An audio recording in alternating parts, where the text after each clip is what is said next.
Datadisplay har været med til at gøre det nemmere for en medarbejder at ønske ferie, end det var før. Det er en kæmpe fordel.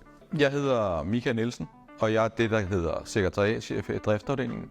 Og når vi har sådan nogle systemer som det her, så er det mig, der er med til at facilitere det og få det med og få det indført.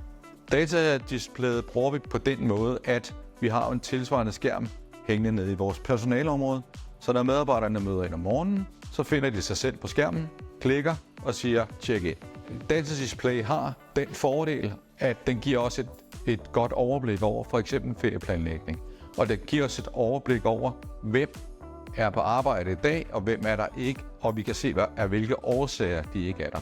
Datadisplayet har bidraget i driftsafdelingen med et meget bedre overblik over medarbejdere på job i dag.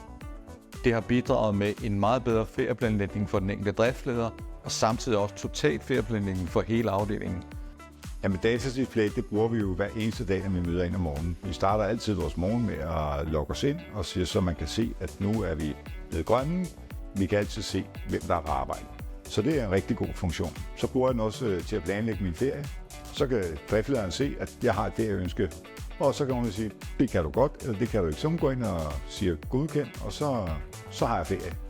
Jeg hedder Thomas, og jeg er ansat i Gladsaxe Kommune i driftsafdelingen, og jeg har ansat nu på andet år, og jeg er ansat som brolægger, og så er jeg tillidsmand for alle specialarbejderne, og så er jeg fælles tillidsmand for alle medarbejdere faktisk. Der er en rigtig stor effekt i, at vi kan spare tid. Der er jo gartnere, som kører og klipper, de bruger rigtig mange maskiner, eller man skal sige.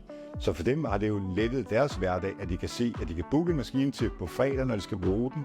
Så den der funktion med, at man faktisk kan booke værktøj, man skal bruge lidt frem i tiden, er jo en kæmpe gave, kan man sige, til hele arbejdspladsen faktisk.